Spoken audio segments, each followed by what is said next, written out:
जय श्री राम। सांग मैंने आपण मैंने केमिति अछंती?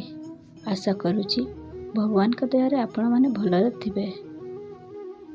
कौन बहुत दिन धरिकी आपण को काम अटकी रही कि?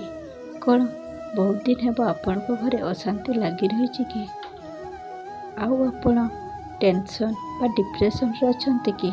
आउ आपण को माने खराब जिनस जेमिति कि घरे किसी नेगेटिव एनर्जी रहिबार फील होउची कि? एसबुरु बाहर सरल उपाय होउची हनुमान चालीसा पाठ करिबा। हेले हनुमान चालीसा केमिति पाठ करिवे सेई विषय रे जानिबा निहाती दरकार। चलतु एई वीडियो माध्यम रे ताहा मु आपनकु जणैबी। जदि आपण हनुमान चालीसा 7 दिन 7 थर गोटे लोटा पानी बसई भगवान राम को दरबार सामने पाठ करिवे।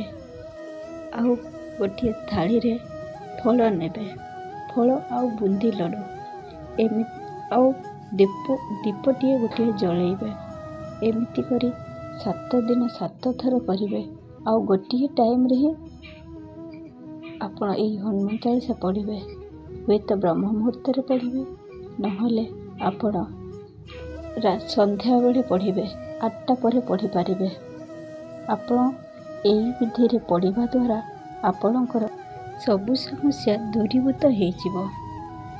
जेउ लोटारे आपण पानी पसैकी बही पाठ करिथिबे सेही लोटा पानी को आपण बही पढ़ी सारला परे सेही पानीटी को आपण पियंतु और घरे छिंचंतु।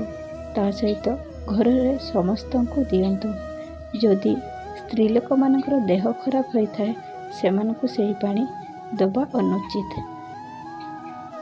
मु एही उपाय रे पाठ करी सफलता पाइछि। जदि केबे मते समय हो मु आपनकु मो अनुभूति निश्चित भावे शेयर करिवे।